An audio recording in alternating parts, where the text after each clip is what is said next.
भारत के रक्षा मंत्री के हालिया बयान ने पाकिस्तान को कड़ी आपत्ति लेने पर मजबूर कर दिया है। एक कार्यक्रम में रक्षा मंत्री राजनाथ सिंह ने कहा था कि हालांकि सिंध आज पाकिस्तान का हिस्सा है, लेकिन भविष्य में सीमाएं बदल सकती हैं और ये क्षेत्र दोबारा भारत से जुड़ सकता है।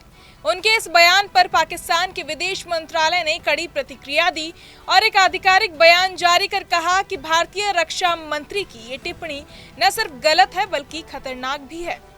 आइए समझते हैं कि राजनाथ सिंह ने क्या कहा था और पाकिस्तान की प्रतिक्रिया क्या रही। सबसे पहले राजनाथ सिंह का बयान सुनते हैं। यह भारत का हिस्सा भले ही न हो, लेकिन सभ्यतागत रूप से सिंध हमेशा भारत का हिस्सा रहेगा। और जहां तक जमीन की बात है तो बॉर्डर्स तो बदल सकते हैं, क्या पता कल को सिंध भारत में फिर से वापस आ जाए।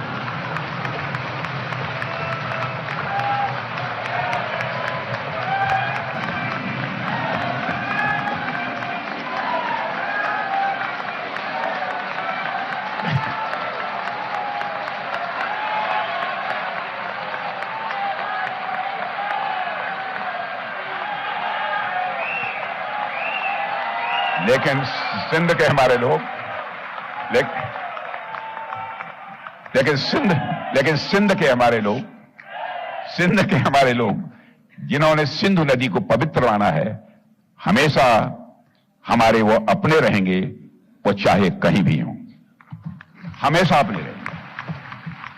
मेरे बहनों भाइयों, अगर हम इतिहास को देखें तो पाते हैं कि सिंधी लोगों ने भारत की अर्थव्यवस्था में बहुत बड़ा योगदान किया है। अभी लालवानी जी कह रहे थे ना, कौन नहीं जानता इस सच्चाई को।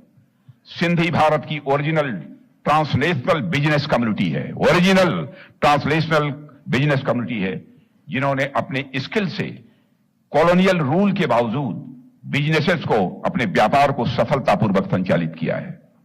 अंग्रेजों की हुकूमत होने के बावजूद मॉडर्न बैंकिंग मेथड्स जैसे बिल डिस्काउंटिंग और साथ ही साथ प्रॉमिसरी नोट्स की उत्पत्ति सिंधु व्यापारियों द्वारा शुरू की गई हुंडी और पर्ची प्रणालियों से जो शुरू हुई है।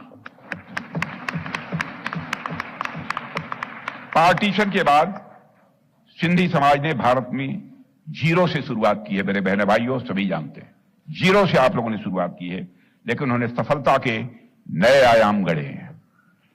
और आज भारत सहित दुनिया के देशों में सिंधी समाज के लोग समाज निर्माण के कार्यों में अपना बहुत बड़ा योगदान कर रहे हैं। ऐसा शायद ही कोई क्षेत्र हो जहां अपनी सरनेम का कोई व्यक्ति नेतृत्व करता न मिल जाए। आनी सरनेम का कोई व्यक्ति नेतृत्व करता न मिल जाए, शायद ही देश में ऐसा कोई क्षेत्र हो।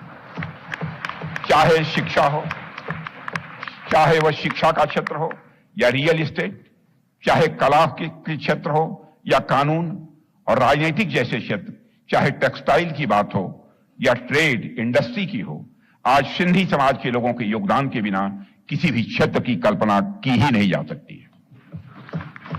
मेरे बहनों भाइयों, मैं आज के.आर. मलकानी जी को भी याद करना चाहता हूं, जो ऑर्गेनाइजर के पहले और सबसे लंबे समय तक अपनी सेवा देने वाले मुख्य संपादक थे। मलकानी जी ने भारत में फ्रीडम ऑफ स्पीच के लिए बहुत बड़ा संघर्ष किया है। जब पंडित जवाहरलाल नेहरू ने first amendment act locker freedom of speech को कुचला, तब मलकानी जी ने इसका मुखरता से विरोध किया था। वह मलकानी जी भी सिंधी थे। और बाद में जब इंदिरा जी ने आपातकाल घोषित किया था, तब मलकानी जी गिरफ्तार होने वाले पहले व्यक्ति भी माने जाते हैं। वह वही सिंधी थे। महान स्वतंत्रता सेनानी आचार्य जे.बी. कृपलानी जी भी सिंधी समाज से आते थे। जे.बी. कृपलानी जी भी सिंधी महासमाज से आते थे। उन्होंने भी फर्स्ट अमेंडमेंट एक्ट का जमकर विरोध किया था। यानी यह भी कहा जा सकता है कि सिंधी समाज की संविधान की रक्षा करने में बहुत ही महत्वपूर्ण आपकी भूमिका रही है। संविधान की रक्षा करने में, देश के निर्माण में भी आपकी बहुत ही महत्वपूर्ण भूमिका रही है। राजनाथ सिंह के बयान पर पाकिस्तान के विदेश मंत्रालय ने तीखी प्रतिक्रिया दी और एक बयान जारी कर इसे भ्रामक और संशोधनवादी बताया। पाकिस्तान ने कहा कि ऐसे बयान हिंदुत्व की विस्तारवादी सोच को दर्शाते हैं, जो मान्य अंतर्राष्ट्रीय सीमाओं और संप्रभुता का उल्लंघन है। पाकिस्तान का कहना है कि सिंध 1947 से उनका अभिन्न प्रांत है और इस तरह के दावे क्षेत्रीय तनाव बढ़ाने की कोशिश है। राजनाथ सिंह के बयान और पाकिस्तान की आपत्ति के बाद सिंध का मुद्दा एक बार फिर चर्चा में है। आने वाले दिनों में दोनों देशों की अगली प्रतिक्रियाएं इस विवाद की दिशा तय करेंगी।